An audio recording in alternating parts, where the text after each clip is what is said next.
बिस्मिल्लाहिर्रहमानिर्रहीम। तमाम देखने और सुनने वालों को ज़ीशान अज़हर की जानिब से प्यार भरा सलाम। आज जुमेरात का दिन है और कल जुम्मा, और जुम्मा मुबारक दिन होता है, लेकिन उससे पहले हम ये भी कहते हैं कि अल्लाह तबारक व तआला ने हमें तोहफ़ा दिया मुस्लिम उम्मा को कि हमें जुम्मा नसीब किया। और जुम्मा इस चीज़ की तफरीक भी ख़त्म करता है कि कौन अमीर कौन गरीब, कौन काला कौन गोरा, कौन बरतर कौन डाउन ट्रैप। तमाम लोगों को अल्लाह तबारक व तआला मस्जिद में एक जगह खड़ा करता है। अगर बिलीनियर है वहीं पर साथ एक सफाई करने वाला बच्चा है, वो खड़ा है, तो दोनों साथ सिमत में खड़े होते हैं और अल्लाह ताला यहाँ पर फ़र्क ख़त्म करता है और इसको हम जुम्मा कहते हैं। और जी आज हमारे साथ डॉक्टर मौजूद है, डॉक्टर आबिद, जो कि किसी तारुफ के मोहताज नहीं है, और हमने लास्ट जो बात की थी उसी को आज हम कंटिन्यू करेंगे। डॉक्टर आबिद, अस्सलाम वालेकुम रहमतुल्लाह, कैसे मिजाज हैं? और डॉक्टर आबिद, वाकई में नमूनिया पे बात करनी बहुत ज़रूरी है, लेकिन रनिंग नोज पर 3-4 क्वेश्चन हैं जो मुझे आपसे करने हैं। इसी के साथ डॉक्टर अरसलान यूनुस जो कि कंसल्टेंट कार्डियोलॉजिस्ट हैं द मॉडर्न हॉस्पिटल, अस्सलाम वालेकुम, कैसे मिजाज है? अच्छा डॉक्टर अरसलान, आपको तो देखते साथ ही आधी बीमारी ऐसी दूर हो जाती है कि आज के, वरना दिल के डॉक्टर जरा गुस्से वाले देखे ना, ऐसा नहीं है दिल निकाल के तो मैं चेक करता हूँ इसमें क्या मसला है। तो इतना अच्छा ये मैं पूछूंगा कि फ्लेक्स कैसे है चेहरे पर माशाल्लाह, और इतनी प्रेजेंटेबल, मैं किसी डॉक्टर मुझे गोलियां ही ना मार दे तो मकसद ये है कि, लेकिन एक बात है कि प्रेजेंटेबल बहुत आपकी पर्सनैलिटी है, लिटरली वो नहीं होता चाइल्ड बच्चों का जो होता है डॉक्टर चाइल्ड स्पेशलिस्ट, वो वाली लुक है आपकी, हालांकि कार्डियोलॉजिस्ट वाले लग नहीं रहे आप। तो ये बताएं कि ये क्या कोई बबल खाते हैं आपको इस पहले तो ईशान भाई बहुत शुक्रिया, माशाल्लाह मैं आपका शो देखता हूँ, उसमें आप क्वेश्चन करते हैं और जो आपके मतलब सिलेक्शन ऑफ क्वेश्चंस होते हैं ना वो बहुत इंटरेस्टिंग होते हैं, आम क्वेश्चन से हटके होते हैं ना, और अंदाज जो क्वेश्चन का वो बड़ा मुझे बहुत अच्छा लगता है। जज़ाकल्लाह। सबसे इंपॉर्टेंट चीज़ ये होती है ना कि first impression is the last impression ना। एक पेशेंट आता है, हमारे कल्चर अनफॉर्चुनेटली इस तरह का हो गया है ना कि वो डॉक्टर को देख के कहता है यार मैं क्यों आ गया। डॉक्टर दूर बिठाते हैं, एग्जामिन नहीं करते हैं, उनको ज़्यादा इंट्रैक्शन नहीं करते हैं, तो वो बेचारा इतने पैसे दे के भी आता है और वो उसको सेटिस्फेक्शन नहीं मिलती। ऐसा ही है। लेकिन दवाइयाँ तो सब जगह मिल जाती हैं, सारी दवाइयाँ डॉक्टर से दे देते हैं ना, लेकिन कम से कम आप पेशेंट को सेटिस्फाई तो कर दें कि यार वो आपने उसको आया है, आपके पास इतनी लंबी लाइन में बैठा है, तो आप उसको सही तरह बात तो करें, आप उसको सेटिस्फाई तो करें, उसकी प्रॉब्लम तो सुने। पेशेंट आया डॉक्टर ब्लड प्रेशर ज़्यादा है, दवाई लिखी ये लो खा लो, उसकी बात तो सुनो। पेशेंट ने बताया ब्लड प्रेशर ज़्यादा हो सकता है, सर में दर्द हो, बीपी कम, मेरे हाफ हेड में मुझे दर्द होता है, मेरा बीपी लो हो जाता है। निशान भाई बहुत इंटरेस्टिंग है, मॉर्निंग ओपीडी में मेरे पास डेली के 2 और 3 इस तरह के केसेस आते हैं जो कि कॉमन है। पेशेंट्स आते हैं मेरे पास, हस्बैंड वाइफ आके यूँ बैठ जाएंगी, हस्बैंड कह रहे होंगे इनका बीपी ज़्यादा है, बहुत सर में दर्द है, बीपी ज़्यादा है। तो मैं कहता हूँ आपको बीपी रहता है वैसे? कहती नहीं। मैंने कहा रात को सोई थी? नहीं। तीसरा सवाल मेरा पैक होता है, कैसे झगड़ा हुआ है? तो यूँ देखती हैं बस डॉक्टर साहब क्या बताऊँ। तो मुझे आंसर मिल जाता है ना कि अगर आप स्ट्रेस में हैं और आपको रात को आप नहीं सोएं तो मॉर्निंग में बीपी बढ़ा हुआ होगा, मुझे उसकी बीपी की मेडिसिन देने की जरूरत नहीं ना। मैं उससे कहता हूँ भाई जाएं आज लकीवन जाएं, जरा घूम कर आएं, आपका स्ट्रेस खत्म होगा। This is the main thing. Doctor साहब वो इस तरह ना डॉक्टर के पास बैठा तो उसने यूं पेन रख के कहता ना इनकी खून में शॉपिंग की कमी आ रही है। वो वाली बड़ी ज़रूरी चीज़ है। डॉक्टर आबिद आपकी तरफ आते हैं, सबसे पहले बताइएगा रनिंग नोज जो है उसमें कान बंद हो जाते हैं, रनिंग नोज जब होते तो कान आला समात हमारा ख़राब हो जाता है, तो उसको हम कैसे दुरुस्त कर सकते हैं? हाँ, बिस्मिल्लाहिर्रहमानिर्रहीम। आपका क्वेश्चन बहुत वैलिड है इस हवाले से कि आप जो रनिंग नोज है इसका मुतालिक ये होता है कि ये नेज़ल से मुतालिक बीमारियाँ होती हैं। ऐसा ही है, एलर्जिक भी है, बैक्टीरियल भी है, वायरस भी है। जब भी नेज़ल की कोई एक राइट एक लेफ्ट दो नोस्ट्रल होते हैं ना जो हवा जिसमें जाती है, इसमें जब ब्लॉकेज आना शुरू हो जाता है, कोई यानी पार्शियल ब्लॉक हो जाए, कोई कंप्लीट ब्लॉक हो जाता है, तो इसकी जो ब्लॉकेज है आप ये समझ लें कि ये एक प्रोसेस है ENT, एयर नोज थ्रोट, ये तीनों के चैनल है, ये तीनों कम्युनिकेशन है एक दूसरे के साथ। ये नोज का ताल्लुक एयर से, जब एयर के बीच में एक ट्यूब होती है एशियन ट्यूब, उनके दरम्यान एक छोटा सा होल होता है, वो इससे ये कनेक्ट करते हैं दूसरा। इसी तरह एक कनेक्शन थ्रोट से होता है हमारा। जब नाक हमारी जब बंद या जो होती है या रनिंग करती है तो गले को ख़राब करती है, और यहाँ जब ब्लॉकेज होता है तो कुछ नाक कान में जाता है और कुछ इधर जाता है, इसलिए इसको कहते हैं ओटाइटिस मीडिया हो जाता है इसके अंदर। सही तो ये सब कान की तकलीफें बच्चों में अमूमन हो जाती हैं इसके तो अच्छा जी, दूसरी बात ये है कि कान में दवाई डॉक्टर के पास जाएं, वो लहसुन जला के कान में न डालें, बड़ा काम खराब हो जाता है। डॉक्टर अरसलान आपसे सवाल है कि दिल का दौरा क्यों पड़ता है और उसकी वजूहात क्या होती हैं। शादीशुदा हजरात ना सुने क्योंकि उनको तो मार से भी पड़ जाता दौरा। तो ये खुरम भाई सुन लो। देखिए सबसे इंपॉर्टेंट चीज़ है ना कि हार्ट अटैक होता है, सबको पता है, शुगर है, ब्लड प्रेशर है, इन चीज़ों से हार्ट अटैक हो जाता है, लेकिन इसकी मैकेनिज्म समझने की ज़रूरत है। लोग इसको सीरियस नहीं लेते ना कि अगर शुगर बढ़ी हुई है, ब्लड प्रेशर बढ़ा हुआ, लोग कहते हैं हाँ यार शुगर बढ़ी हुई, ब्लड प्रेशर बढ़ी हुई है। मैं कभी भी अपने पेशेंट को नहीं कहता कि मैं आपकी शुगर ठीक कर रहा हूँ, या मैं आपका ब्लड प्रेशर ठीक कर रहा हूँ, या मैं आपका कोलेस्ट्रॉल ठीक करता हूँ। मैं उनको कहता हूँ मैं आपको हार्ट अटैक से बचा रहा हूँ, मैं आपको फालिज होने से बचा रहा हूँ। आप ये समझ लें कि ये चीज़ें जो हैं वो हार्ट अटैक और फालिज का कॉज करती हैं। हमारी ब्लड के अंदर शुगर और कोलेस्ट्रॉल ये नॉर्मल रनिंग में आइटम में होता है, लेकिन जब प्लेक रप्चर होता है, अल्लाह ताला की तरफ से कुदरती निज़ाम है कि आर्टरीज को ना कवर किया हुआ होता है, उसके अंदर प्लेक नहीं जम पाता, लेकिन ड्यू टू अगर किसी भी इंसिडेंट में प्लेक रप्चर होता है, सडन हार्ट अटैक हो जाता है और वहाँ पे फौरन कोलेस्ट्रॉल की डिपोजिशन होती है और वो आर्टरी का फंक्शन ब्लॉक हो जाता है, हार्ट कैसा मुर्दा होना शुरू हो जाता है। तो अगर आप अपने रिस्क फैक्टर्स पे काम नहीं करेंगे, आजकल हमने भी last day world heart day पे जो बात की थी, सबसे ज़्यादा बात की थी स्ट्रेस के ऊपर। सबसे ज़्यादा आजकल लोगों को स्ट्रेस की वजह से जो है ना वो हार्ट की डिजीज के साथ लोग आ रहे हैं। स्ट्रेस की वजह से ब्लड प्रेशर बढ़ रहा है, सेडेंटरी लाइफ स्टाइल है, स्ट्रेस को कम करने के लिए लोग स्मोकिंग इस्तेमाल कर रहे हैं। यंग जनरेशन में आप देखेंगे पहले हमें जो 50 और 60 साल की उम्र में हार्ट अटैक के पेशेंट मिलते थे, आजकल हम 30s और 40s में देख रहे हैं।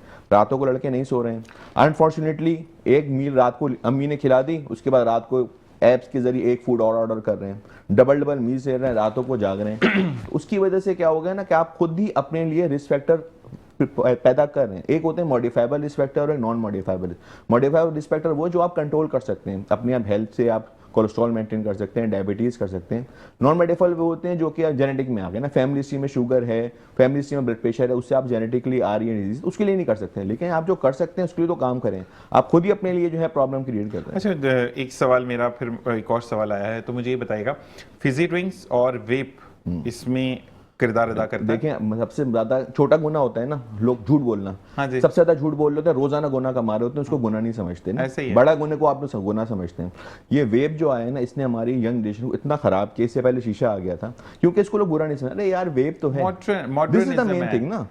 और अभी लेटेस्ट में एफडीए का आर्टिकल पढ़ रहा था कि उसके अंदर वेब के जरिए इरिवर्सिबल लंग इंजरी हो रही है। सर ज्यादा अच्छा बताएंगे इसके बारे में, इरिवर्सिबल लंग इंजरी कर रहे हैं, लेकिन उसको लोग समझते हैं। अच्छा, फिर सबसे इंपॉर्टेंट चीज ये है कि जो सिगरेट पीने वाले होते हैं, एक सिगरेट पी, जलाई, फेंक दी। अब दूसरी सोचेंगे यार मैं 15 मिनट बाद 10 मिनट बाद जलाऊंगा, लेकिन वेब वाला क्या है, वो जेब में है, वो 1 घंटे में जितने पफ ले रहा है ना, वो आप इमेजिन ही नहीं कर सकते। मुझे लड़के बताते हैं डॉक्टर साहब मुझे इतनी आदत हो गई है कि रात को सो रहा होता हूँ, यूं करवट बदलता हूँ ना, आँख खुलती है तो एक पफ लगा के मैं फिर दोबारा सो जाता हूँ। This is the scenario. हमारे यहाँ पे तो वो पफो पफ हो जाता, आपने भी पिया है, मैंने भी, वो गंदी एक तो मुंह, ओरल हाइजीन में भी प्रॉब्लम है। डॉक्टर साहब एक चीज़ और कि ब्लड प्रेशर कितना असरअंदाज होता है और टूवर्ड्स टू हार्ट अटैक, और सेकंड हार्ट अटैक की क्या डायरेक्ट दिल में दर्द होता है या कुछ अलामात है कि जिससे हमें पता चले कि हार्ट अटैक? बहुत एक इंपॉर्टेंट चीज होती है ना, हमारे पास पेशेंट आते हैं सीने में दर्द है ना, अगर हम ये समझ लें ना कि सीने में दर्द और अंजाइना में क्या फर्क है, बहुत ही सिंपल सी चीज है, बिल्कुल सिंपल। पी और टी, ठीक है, पी और टी। पी पहला जो है वो होता है पोजिशनल। अगर कोई कहता है कि मेरे ये दर्द हो रहा है, ये हार्ट का पेन नहीं है। दूसरा पोजिशनल, अगर वो कहता है मैं लेटता हूं, उठता हूं, उससे मुझे दर्द में फर्क आता है, तो ये हार्ट का पेन नहीं है। तीसरा टी, टेंडरनेस, कोई कहता है दबा रहा हूं, ये मुझे दर्द हो रहा है, तो ये भी हार्ट का पेन नहीं है। तो ये आप इजीली घर पे भी एसेस कर सकते हैं। हार्ट की पेन के टिपिकल फीचर्स होते हैं कि वो डिफ्यूज होता है, पूरे सीने पे होगा, ये जो हड्डी होती है स्टर्नल, इसके बैक साइड पे होगा, कैसा रेट्रोस्टर्नल। और सबसे इंपॉर्टेंट अलामात कहेगा, जब मैं चलता हूँ तो मेरे सीने पे भारीपन आता है, बोझ आता है, मुझे रुकना पड़ जाता है। इसका पेन जो होता है वो लेफ्ट शोल्डर में, जॉ में इरिटेट होता है, शॉर्टनेस ऑफ ब्रेथ, सांस फूलने की एकदम से घबराहट होना, पसीना आना, ये वो अलामात होने जो इजीली मिस हो जाती हैं। सबसे ज्यादा अभी एक सेलिब्रिटी की भी डेथ हुई थी इंडिया में, कि आपका जो एपिगैस्ट्रिक होता है ना, ये हड्डी के निचला हिस्सा मैदे का, इसमें अगर आपको जलन महसूस हो रही है और उसमें पेन हो रहा है, तो आप यकीन करें उसमें काफी सारे चांस होते हैं कि वो इंफीरियर वाला एमआई होता है। जो इंफीरियर वाला निचले दर्जे का हार्ट अटैक, उसमें दर्द हाथ के सीने में नहीं होता, वो मैदे में आपको दर्द और तेजाबियत होती है। लोग उसको यहाँ पर डॉक्टर साहब हमें वजीर आजम साहब कुछ कौम से खिताब कर रहे हैं, वो सुनते हैं, उसके बाद आपकी बात को कंटिन्यू करेंगे। देखते रहिए मुस्कुराती सबावत, ज़ीशान अज़हर। जाता है। और अब हम दोबारा डॉक्टर आबिद की बात है, फिर डॉक्टर अरसलान के। डॉक्टर आबिद मुझे ये बताइएगा कि दोनों से सवाल है मेरा, ठीक है, हट के थोड़ा सा, कि हम जो हैं अगर सर में दर्द हो, बीपी हाई हो, तो लोग कहते हैं सोचता बहुत, लड़के के लिए मैं बात कर रहा हूँ, मतलब जनाना आते बहुत है इसके अंदर, सोचता बहुत है, तो उसमें जब मर जाता है बंदा, क्या कहते हैं, आपका ब्रेन हेमरेज हो गया, कोई भी फॉलेज हो गया, तो फिर दुख करते हैं, बेचारा बड़ा बीमार है। तो मुझे बताएं कि बीच में मर्द कहाँ जाए, मतलब अगर सर में दर्द हो रहा है तो वो बताएगा, तो किस तरीके से ट्रीट करना चाहिए? आप सही कह रहे हैं, हेडेक जो है बहुत टिपिकल एक सिम्टम है, ये कोई बीमारी का नाम नहीं है, ये मरीज़ आके हमें बताता है, उसको फिर हम मुख्तलिफ तरीके से एनालिसिस करते हैं उसके। एक सिंपल हेडेक जो होता है, ये सिंपल सर का दर्द जो होता है, जैसे आप कर रहे हैं कि अगर उसमें कोई ब्लड प्रेशर का मर्ज़ आ जाता है, वो पड़ जाता है, गिर जाता है, मर सकता है, वो एक अलग कहानी है, बिल्कुल डिफरेंट होता है। वो हेडेक के साथ कोई एसोसिएट कंडीशन होती हैं। ये हेडेक जो बिल्कुल जो डिप्रेशन का शिकार होता है, एंजाइटी होता है, इंसोम्निया हो गया, नींद नहीं आ रही है, कोई परेशानी का शिकार है, वो हेडेक होता है, अलग होता है। उसमें बाज़-औक़ात माइग्रेन आ जाते हैं आपके ना, उसमें ये आपके वो डिटेक्ट हो जाता है, उसमें वो भी एक एलर्जिक फिनोमेना है उसके साथ भी, तो वो आप उसको डिटेक्ट करेंगे, उनके भी किसी हद तक जो है वो अगर आप ट्रीट तक कॉज करें तो वो ट्रीटमेंट हो जाता है उनका। इसी तरह जो एसोसिएटेड कंडीशन होती हैं, जैसे अगर आपके हेडेक के साथ सर का दिल की धड़कन तेज़ हो रही है, आपके हाथ पे ठंडे हो रहे हैं, आपको जो है नोज़िया में महसूस हो रहा है, तो ये कोई कंडीशन मौजूद होती है। इसके लिए आप अपना असेसमेंट करें, पूरा एक थॉरो चेकअप कराएं। आप हो सकता है कि आपको कार्डिक प्रॉब्लम भी निकल सकता है, आपको ब्लड प्रेशर, देखिए ब्लड प्रेशर एक ऐसी मर्ज़ है जिसको हम कहते हैं इडियोपैथिक आइडियोलॉजी है इसकी। कोई एटियोलॉजी अभी तक बयान नहीं की कि ब्लड प्रेशर का असल वजह क्या है। ये 10% हार्डली कोई ना कोई एसोसिएट कर जाता है, 90% ये जो है इसके इडियोपैथिक की कोई कॉज नहीं होता, कहीं ना कहीं ये जाके मिल जाता है, उधर चले जाओ, एग्जैक्ट कॉज इसका अननोन है अभी तक। ऐसे ही डॉक्टर साहब, लेकिन अब हम क्या करते हैं, मुख्तलिफ कंडीशन से इसको मिला लेते हैं ना, बीमारी एक्ट के जैसे आपको ने बताया, ये तो अलग होता है। प्रेगनेंसी में हो गई, बच्चों को हो गया। अब बच्चों में, बड़ों में हर का दर्द का सबसे बड़ी वजह, जैसे आपने रनी नोज की बात की थी, साइनोसाइटिस जो है एक बड़ा कॉज है हमारे यहाँ फैमिली में, बच्चों में भी बड़ों में भी। कोई नाक जो इप्सिलेटरल होगी या ये ज़रा भी पार्शियल ऑब्स्ट्रक्शन हो या कंप्लीट ऑब्स्ट्रक्शन हो, उसी के साथ का हेडेक होगा, सर में दर्द होगा, आंखों में दर्द आ जाएगा, सर में हो जाएगा, ब्लश आ जाएगा, फ्लश चेहरे पे आ जाएगी, ये वाली नाक हुई तो इधर आ जाएगा, ये तो इधर होगा, यहाँ पर फिंगनेस हो जाएगी, ये सब कॉज आ जाता है सामने। सर का दर्द के साथ जब बैठते हैं, इसका फ्रंटल हेडेक ज़्यादातर होता है इनमें। हम पूछ लेते हैं कि तुम्हारी कोई नाकवा बंद तो नहीं हो रही, तो हमें नज़र तो काम तो नहीं रहता, तो बताते हैं कि ऐसा हो रहा है हमारे साथ। जना बाज़ औक़ात ऐसा होता है, ऐसे पेशेंट भी आते हैं, क्योंकि रनिंग नोज़ का हवाले से था, साइनोसाइटिस ऐसे मसले आ जाते हैं कि बाद लोग ऐसे पेशेंट आते हैं, कहते हैं कि साहब हमारी धड़कन बहुत तेज़ हो रही है, हमें चेस्ट पेन हो रहा है, खींचनी पड़ रही है सांसें, अब वो ईसीजी करा के आ रहे हैं, सब कुछ करा के आ रहे हैं, लेकिन ये सब किससे हुआ था? साइनोसाइटिस की वजह से। जब भी आपकी नाक बंद होगी तो खींचेगी सांस, जहाँ की तो ब्लड प्रेशर और हेडेक आपके साथ होगा, पैल्पिटेशन बन जाएगी आपकी। तो आप ट्रीट द कॉज करें, जो आ रहा है उसको, आप इसको जो एयरवेज हैं उसको क्लियर करें हैं। उनके साथ बहुत से हमारे पास सपोर्टिव थेरेपी आ रही है। अगर कोई जरासीम आ रहा है, इन्फेक्टिव हो रहा है, तो उसका एंटीबायोटिक यूज़ करें। कोई वायरल हो रहा है तो वायरल एंटीवायरल इस्तेमाल करें। तो ये बहुत सी चीज़ें हेडेक के, सर के दर्द के हमारे जो है रीज़न पाए जाते हैं इसके। बिल्कुल ऐसे ही है। जैसे आपसे पूछे कोलेस्ट्रॉल की कौन कौन सी अक़साम है जो कि दिल के लिए बड़ी खतरनाक है, और मर्दों और ख़वातीन में सेम ही कॉज होते हैं कि मर्दों को अगर उल्टे हाथ में दर्द है तो ख़वातीन को सीधे हाथ में होगा? कोई डिफरेंस है ख़वातीन में यहाँ पर या सेम ही है? देखिए, पहली चीज़ है कि कोलेस्ट्रॉल जो है ना, ऐसा नहीं है कोलेस्ट्रॉल कोई बहुत बुरी चीज़ है ना। अगर कोलेस्ट्रॉल ना हो तो हम सर्वाइव ही नहीं कर सकते ना। कोलेस्ट्रॉल हमारी जो सेल मेम्ब्रेन होते हैं वो बना रहे होते हैं। इसमें जो मेन दो किस्में होती हैं ना, अच्छा हम सिर्फ कोलेस्ट्रॉल को देखते हैं, लेकिन जो कार्डियोलॉजिस्ट होते हैं, जो स्पेशलिस्ट डॉक्टर होते हैं, वो उसको देखते हैं LDL और HDL। जो ट्रीटमेंट गाइडलाइंस हैं वो ट्रीट करना बताती हैं LDL और HDL को। अब ये LDL और HDL क्या होता है? LDL को हम कहते हैं गुड कोलेस्ट्रॉल। वो क्या करता है कि जो हमारा ब्लड के अंदर जो कोलेस्ट्रॉल घूम रहा होता है, LDL घूम रहा होता है, वो उसको ले जाके हमारे लिवर में स्टोर करता है, तो वो हमारा रिस्क फैक्टर को कम कर रहा होता है HDL। और LDL क्या कर रहा होता है? वो जो कोलेस्ट्रॉल जो जमा है उसको आके ब्लड में लेकर आता है और ब्लड की सर्कुलेशन को बढ़ा रहा होता है। तो आपके ब्लड के अंदर कंटिन्यूसली अगर आपका कोलेस्ट्रॉल मूव करेगा तो वो नुकसानदेह होगा। ठीक है, तो ये तो हो गया LDL और HDL। LDL is a bad cholesterol, HDL is a good cholesterol. दूसरी चीज़ ये कि इसकी रेंजेस भी ना हम डिफरेंट करते हैं कि अगर कोई डायबिटीज़ का पेशेंट है तो हम उसमें कहते हैं कि इसकी 70 से कम होना चाहिए या उसके हाई रिस्क फीचर्स होंगे, और अगर नहीं है रिस्क फैक्टर तो हम कहते हैं 150 तक भी ठीक है। दूसरा जो आपका सवाल था फीमेल्स के अंदर, देखिए हार्ट अटैक के सिम्टम्स तो एक जैसे होते हैं, लेकिन फीमेल्स के अंदर जो होते हैं ना वो थोड़े से एटिपिकल सिम्टम्स ज़्यादा आ रहे होते हैं।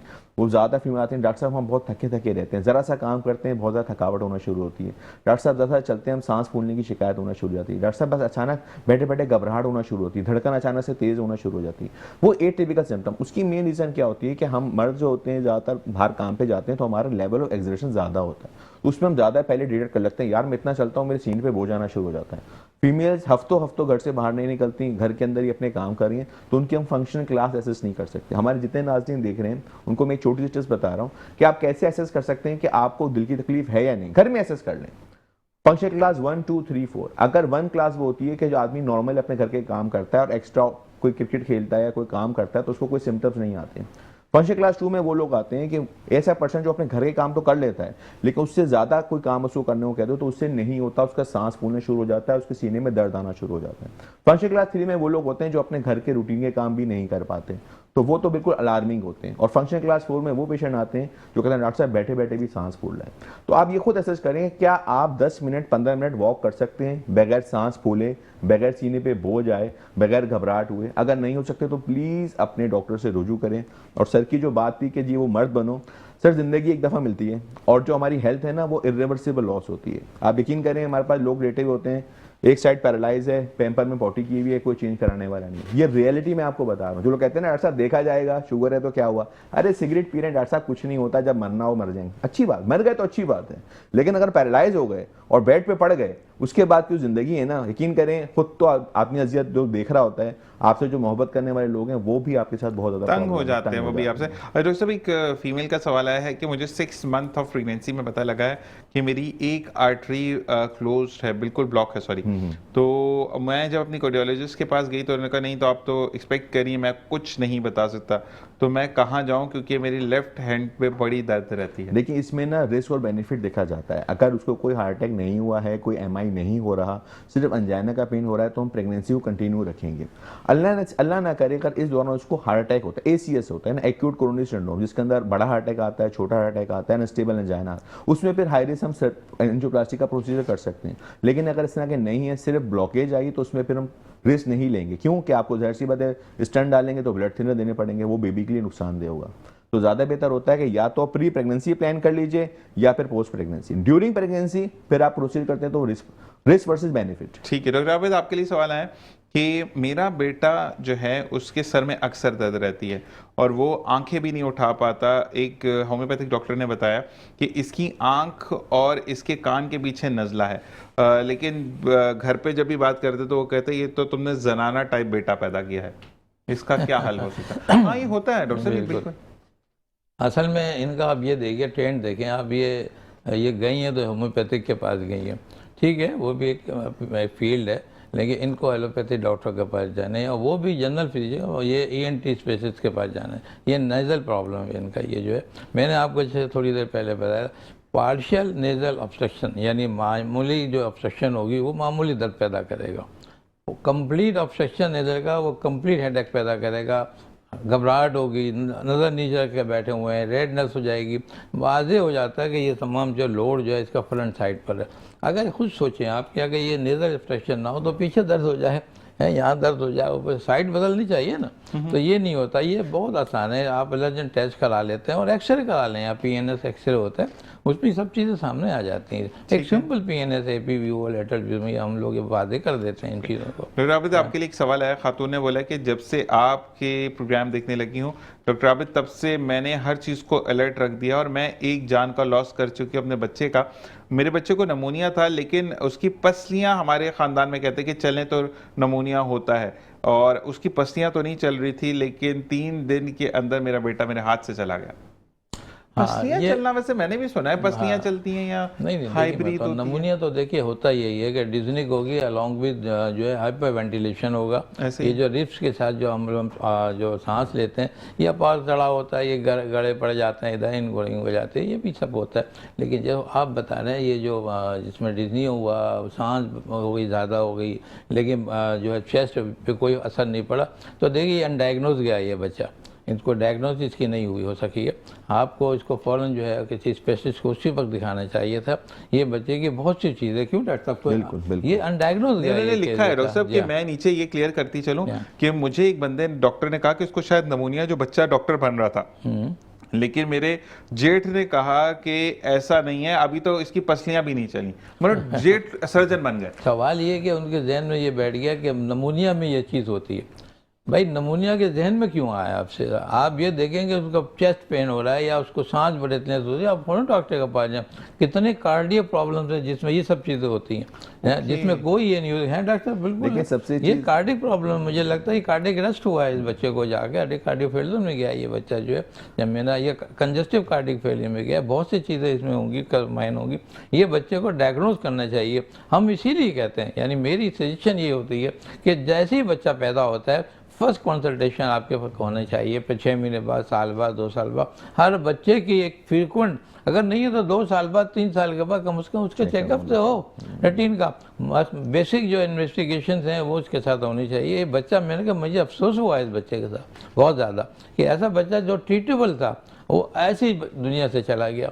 तो हम सब इसमें ये नेग्लिजेंस का शिकार हुआ है मुझे। डॉक्टर साहब, हम तो यहाँ पे गड्ढे में बच्चे गटर में गिर जाते हैं, हम क्या नेग्लेक्शन की बात करेंगे? हाँ, कि यहाँ पर अगर आप बात करें कि देखें कि जहाँ पर बच्चा गिर गया और ये अब कहा जा रहा है कि हाँ अब देखेंगे उस गड्ढे के ऊपर हम, मतलब ये सर्कल देख रहे हैं हम, जितना ये कांच का हमारा पड़ा हुआ है, इतना वो जो आपका लोहे का पीस है वो आपको कबाड़िए से भी मिल जाता है। एक बड़ा मॉल है वो रख सकते हैं, उसके लिए 2-3 हज़ार रुपये बड़ी बात नहीं है। क्या कहेंगे इस बारे में? ये तो देखिए अनफॉर्चुनेटली बड़ी अफसोस है हमारे मुल्क का। ये हमारा मुल्क इस्लामिक मुल्क है, ये इस्लामिज्म बहुत ज़्यादा है यहाँ पर। हर चीज़ आपसे ज़्यादा पढ़े लिखे लोग, बाशऊर तबका, कराची को आप ये कह सकते हैं कि यहाँ पर सबसे ज़्यादा लिटरेटी बेहतर रहते हैं, सारे लोग एजुकेशन में इसमें मौजूद। वहाँ ऐसे वाक़या तो होना, ये सड़कों के टूट फूट और एक्सीडेंट, देखिए आपके पहले ये वाक़या हुआ था, मोटरसाइकिल समेत एक बच्चा, औरत भी नीचे गटर में गिर गई थी और वो डेथ हुई एक बच्चा। ये वाक़या हमारे यहाँ शुरू से हो रहे हैं और ये हमारी लम्हाई फिक्री है हमारे पास। ये मैं समझता हूँ कि इसमें सब लोगों की जिम्मेदारी है। इसके लिए मैं समझता हूँ कि SOP बनने चाहिए, कोई रूल रेगुलेशन हो, सड़क पे चलने जैसे ट्रैफिक के कानून बन रहे हैं, इसी तरह हमारे SOP हमारे पास जो है ये सड़कों के भी और गटरों के और जो कंस्ट्रक्शन हो रही है इनके SOP होने चाहिए। ये सब उन लोगों का खतरा है जो, देखिए इसके अंदर जो MP MNA हमें ना, इसके अंदर जो है आपका मेयर, इसके अंदर जो कंस्ट्रक्टर जिसके पास थी, जिसके ऊपर ठेका था, उसने ऐसा क्यों छोड़ा? फिर जहाँ ये था, ये वाक़या हुआ, उन्होंने, वो पढ़े लिखे लोग थे, उन्होंने क्यों नहीं इन्फॉर्म किया इन चीज़ों को? तो मैं समझता हूँ इसका जो है दबाव ऐसे होगा कि आपको लुक आफ्टर, एक कहेंगे चेक एंड बैलेंस बड़ा ज़रूरी है। बिल्कुल, इन चीज़ों को लेके हमें चलना चाहिए और सब कुछ के जिम्मेदार बनाएंगे, एक आदमी को जिम्मेदार। आपसे एक सवाल है, फिर आपकी तरफ यही मैं लेकर आता हूँ। मुझे ये बताएं, आप डॉक्टर की प्रैक्टिस कर रहे हैं घर से, कभी कभार होता है कि आपसे लोग इस शर्त पे जाने, क्योंकि खातून ने लिखा कि डॉक्टर आबिद के लिए मैं ये कहूँगी कि डॉक्टर आबिद जितने अच्छी पर्सनैलिटी के मालिक हैं उतने ही बड़े दिल के भी मालिक हैं, और बज़ाहिर बिल्कुल जी ये हमेशा चीज़ें हमें फ्री ऑफ कॉस्ट बताते हैं, वरना इतनी चीज़ों के तो लोग अच्छे खासे चार्ज कर लेते हैं। और क्लिफ्टन में कोई डॉक्टर आपसे रिजेम्बलेंस रखते हैं भाई, तो वो कह रहे हैं कि वो 4,500 रुपये फीस लेते हैं, हम उधर नहीं जाते हैं, हम डॉक्टर आबिद के पास जाते हैं। अच्छा, डॉक्टर आबिद ये कह रहे हैं, अच्छा आपने दिए एक बंदे को, मुझे मेडिसिन दी, मैं 2 दिन में सही हो गया, आपके पास डॉक्टर अरसलान आए कि 3 दिन में भी सही नहीं हुए, तो यहाँ पर आपको हटाना काम नहीं बनता, चीजें चेंज करना बनता है। हमारे यहाँ पर क्या, उसको मुअत्तल कर दो, इसको मुअत्तल कर दो, गड़ा भर गया।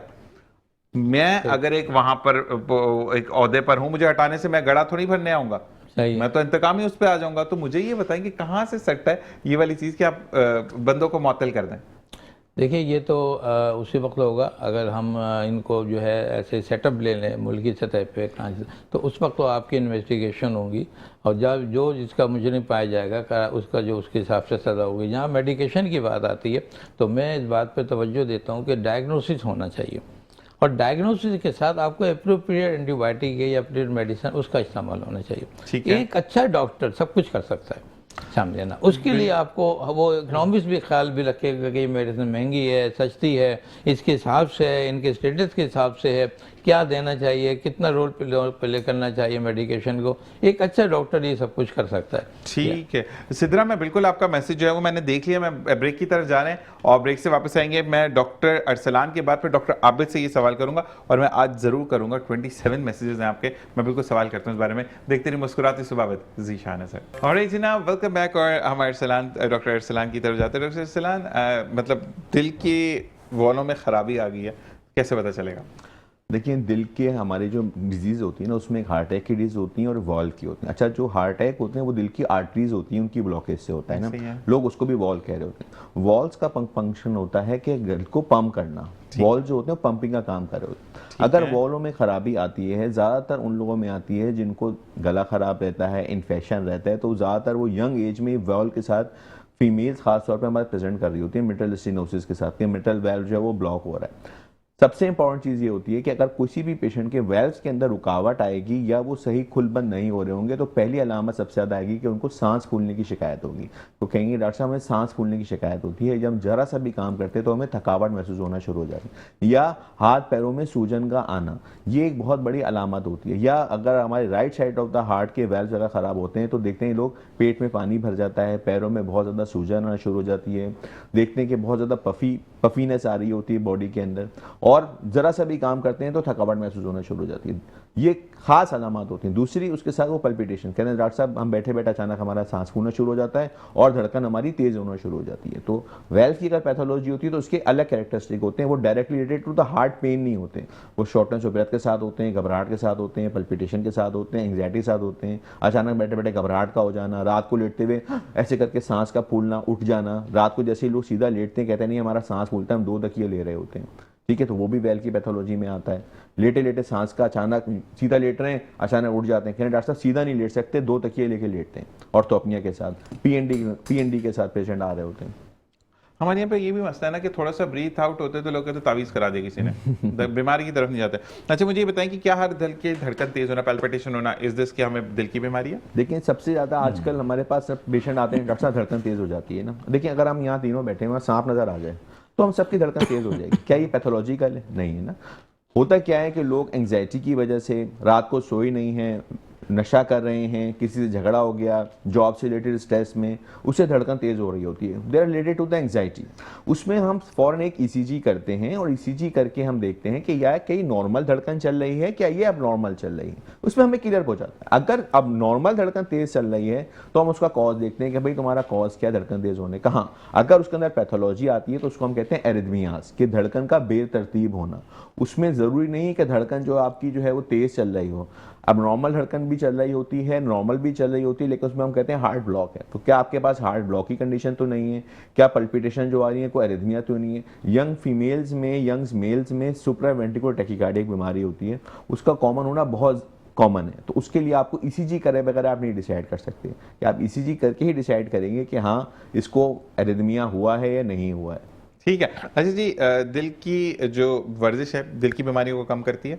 बिल्कुल। देखिए हमारा जो अभी जैसे हम हाइपरटेंशन की बात कर रहे थे, हमारा जो ब्लड वेसल्स है ना उसके अंदर ब्लड फ्लो कर रहा है, और ब्लड के अंदर जो 70% वाटर एलिमेंट होता है, अगर खून गाढ़ा होगा, गाढ़ा किस सेंस में, शुगर बढ़ जाएगी या कोलेस्ट्रॉल बढ़ जाएगा, तो उसको रेजिस्टेंस बन जाएगी। वो रेजिस्टेंस होगा, जब वो फ्लो करेगा तो उसके अंदर जो है हाइपरटेंशन डेवलप होगी। एक दूसरी की हमारी आर्टरीज होती हैं वो ऐसे डायलेट होती हैं और कंस्ट्रिक्ट कर रही होती हैं, वो भी कोलेजन की और ओल्ड एज में वो कम हो जाती हैं। वर्जिश करने से क्या होता है कि आपका कोलेस्ट्रॉल बेहतर रहता है, आपकी शुगर बेहतर रहती है, और आपकी ब्लड प्रेशर को कंट्रोल करते हैं। सबसे इंपॉर्टेंट चीज़ ये हम कहते हैं, कोई अंधा 1 किलो वजन कम करता है, 1 to 2 किलो वजन कम करता है, तो 10 सिस्टोलिक ब्लड प्रेशर जिसे ऊपर का कहते हैं और 5 डायस्टोलिक ब्लड प्रेशर वो उसका कम हो जाता है, सिर्फ 1 किलो वजन कम करने से। सेकंड थिंग, ये जो सबसे इंपॉर्टेंट चीज़ है, अब आप वॉक करते हैं तो आपके ब्रेन से एंडोर्फिन्स हार्मोन रिलीज होते हैं जो आपके मूड एलिवेट करते हैं। लोग डिप्रेशन शिकार होते हैं, मैं कहता हूँ वॉक पे जाते हो नहीं डॉक्टर साहब, बस घर में रहते हैं, टीवी देख लेते हैं।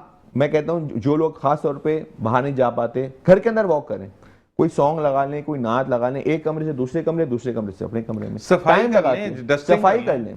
मैं सही हो जाएगा। मैं जो मेल्स होते हैं उनको मैं कहता हूँ देखो अपने जिम्मे, मैं कहूँगा ना वॉक कर लें, 2 दिन डर के मारे वॉक करें, तीसरे दिन भूल जाएंगे। मैं कहता हूँ देखो अपनी लाइफ में कोई काम बांध लो, जैसे अगर नमाज पढ़ने जाते हो तो ईशा की नमाज दूर वाली मस्जिद में पढ़ने जाओगे तो आपकी आदत बन जाएगी कि आने जाने की वॉक करें। फीमेल्स को जो मशवरा देता हूँ उस पर नाराज हो जाते हैं कि भाई मासी निकाल दो, पोछा झाड़ू कर लो, ना घुटनों में दर्द होगा ना एक्सक्यूजेस बने। डॉक्टर आबिद आपकी तरफ आते हैं कि थोड़ा सा मैं बता दूं कि थोड़ा सा आता है कि जैसे वेल्व का बताया था डॉक्टर साहब ने, सिम्टम्स बता दिए सारा होगा, इसके थोड़ा सा ये वेल्वुलर डिजीज़ कहलाती हैं और इनके कॉजेस होते हैं।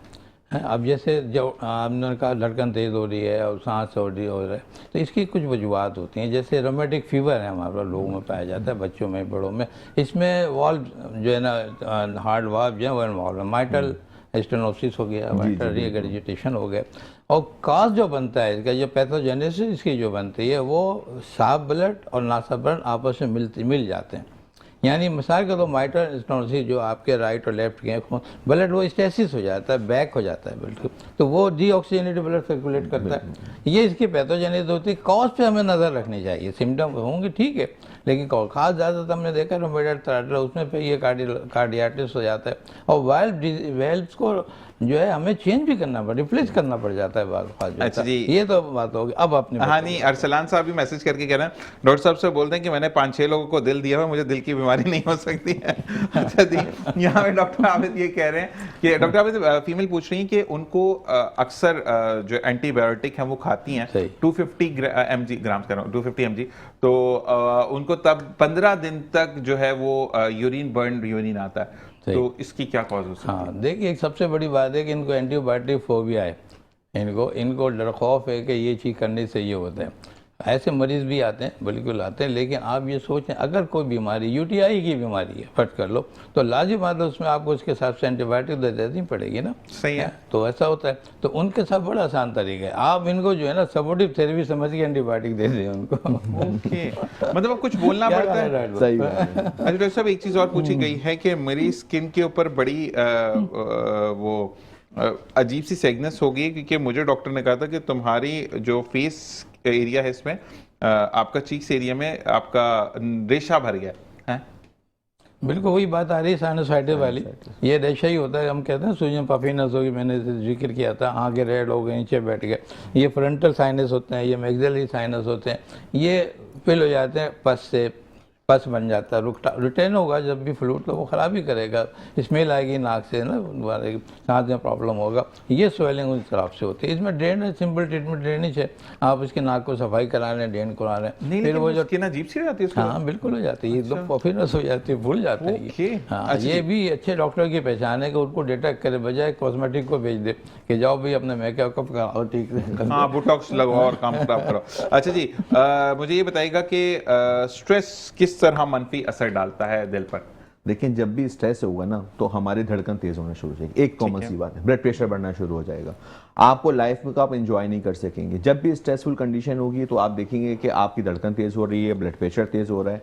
जब भी ब्लड प्रेशर तेज होगा तो हमारा जो निचले हिस्से का वॉल्व होता है ना, 4 चैम्बर होते हैं वॉल्व के, जो लेफ्ट वेंट्रिकल होता है उस पर प्रेशर आता है, क्योंकि उसने पंपिंग का काम करना होता है। हमारे सीधी तरफ का जो दिल होता है वो हमारे ब्लड को रिसीव करता है, उसके बाद में सारा ब्लड जाता है लंग्स के अंदर, उसमें ऑक्सीजन फिल होती है, और फिर लेफ्ट साइड के ब्लड हार्ट में आता है। लेफ्ट साइड का जब पंप कर रहा होता है और ब्लड प्रेशर ज़्यादा होगा तो उसकी हाइपरट्रॉफी होना शुरू हो जाता है। हम ज़्यादा यंग लड़कों में देखते हैं कि वो लेफ्ट वेंट्रिकल हाइपरट्रॉफी से आते हैं। क्यों? पुराना ब्लड प्रेशर रह रहा था, कभी दवाई खाई कभी नहीं खाई। सबसे ज़्यादा जो हमारे ब्लड प्रेशर के मरीज आजकल, अगर आप मुझसे पूछे ना कि ब्लड प्रेशर सबसे ज़्यादा क्यों हो रहा है, जो मैं देख रहा हूँ, वो ब्लड प्रेशर की मशीन घर पे रखी हुई है। आप यकीन करें, पेशेंट आते हैं, डॉक्टर साहब 10 बजे इतना था, 11 बजे इतना हुआ, 12 बजे इतना हो गया। मैं कहता हूँ आपको कोई और काम नहीं है? आपको नहीं भी है ना ब्लड प्रेशर, देखिए ब्लड प्रेशर कोई मशीन नहीं है कि आपका 120-80 रहेगा ना, वो आपके पूरे 24 आवर में फ्लक्चुएट कर रहा होता है, कम ज़्यादा हो रहा होता है। अब आप सुबह शाम लगे हुए ब्लड प्रेशर चेक करे जा रहे हैं, इतनी लंबी लिस्ट लोग लेकर आते हैं 2 दिन की, कितना ब्लड प्रेशर। मैं कहता हूँ देखो, हफ्ते में 1 या 2 दिन ब्लड प्रेशर चेक करो, नहीं भी होगा ना ब्लड प्रेशर तो मैं ब्लड प्रेशर का मर्ज लूंगा। मुझे तो 120 का शौक रहा, मैंने लो ही रहता है, मुझे कभी 120 नहीं आया, मेरा हमेशा 190, 100, 110, इससे ऊपर कभी मैं नहीं गया। अगर आपको, जो मेरे पास पेशेंट आते हैं उनका ब्लड प्रेशर ज्यादा होता है, मैं हमेशा उसका कॉज पकड़ता हूँ। अभी सर जो हेडेक की बात कर रहे थे ना, ज्यादातर हेडेक के साथ आते हैं, मैं पहले पूछता हूँ तुमने नजर चेक कराई है? ओके, आप यकीन करें, कॉमन चीजें पहले सोचना चाहिए ना, कि आप कॉमन चीजें में क्या पता, नजर कमजोर है, सर में दर्द हो रहा है, दुनिया जमाने के टेस्ट करा ली, सब कुछ करा, नजर का टेस्ट नहीं कराया तो सर में दर्द रह रहा है। तो इसलिए आपको कॉज देखना जरूरी है। अगर आपको स्ट्रेस के रिलेटेड हो रहा है तो उससे ब्लड प्रेशर भी ज्यादा होगा, पल्पिटेशन भी होगी, हेडेक भी होगा, you will not enjoy your life. बिल्कुल ऐसे ही। अच्छा, अब डॉक्टरी सवाल खत्म हो गए, यहाँ पर तारीफें आ गई तो मैं तारीफें भी कर दूं। तो डॉक्टर आबिद आपके लिए आया है कि बिल्कुल डॉक्टर आबिद का 4 लोगों ने लिखा है कि डॉक्टर आबिद आपका ड्रेसिंग सेंस बहुत अच्छा है और हम आपको कॉपी करते हैं और राइट्स ले रहे हैं आपसे कि आप उन पे केस ना कर दें, तो जबरदस्त है। आपके लिए एक मैसेज आया है अरसलान साहब के, पर्पल लोगों पर अच्छा नहीं लगता लेकिन आप पर बहुत अच्छा लग रहा है, मतलब आप नहीं पहनेंगे अगर अच्छा नहीं लग रहा, डॉक्टर अरसलान पे अच्छा लग गया, गलत बात है कि वो हमें भी अच्छा लगे। अच्छा जी, मुझे ये बताएं कि routine of a life doctor साहब आपकी क्या, ये पूछा जा रहा है। रूटीन ऑफ की लाइफ बिल्कुल मेरा वही है जो एक इंसान एक मुसलमान का होता है। ये शुरू से आपको हैरानी होगी, पहले दिन से जब मैंने होश संभाला, ये 5वीं 6वीं क्लास की बात थी, जब भी हमने अपना एक माइक जो है अपना माइंड बना लिया था कि मुझे डॉक्टर बनना है, और इसके लिए कोई भी अचीवमेंट करने के लिए मुझे जहन में थी कि आप जब तक नमाज रोज़े की पाबंदी नहीं करेंगे, आप इखलाकियात को पाबंद नहीं करेंगे, आप बड़े आदमी नहीं बन सकते। डॉक्टर साहब, अगर आपके लिए बड़ी अच्छी एक बात आई थी मुझे कल लास्ट, आप जब शो खत्म हो गया तो उसके बाद, कि आपने जो मिलाया था ना कि अल्लाह की रजा, बालों की बात आपको याद होगी, सवाल आया था कि बाल इतने जल्दी कैसे बढ़ गए, तो आपके ऊपर 1.3 उस पर लाइक्स आए हैं। अच्छा, 1.3 इस बात पर माशाल्लाह कि डॉक्टर आबिद ने ये नहीं कहा कि आई एम अ डॉक्टर, उन्होंने कहा कि बड़े डॉक्टर के पास बात हुई है। तो अल्लाह ताला आपको ऐसे ही रखे और हमारा साथ आपके साथ ऐसे रखे। जुमेरात को, अगर मैं ऑन एयर एक बड़ी गंदी बात कर रहा हूँ, अब आप जुमेरात को मिलते हो तो हम आप पे केस करेंगे।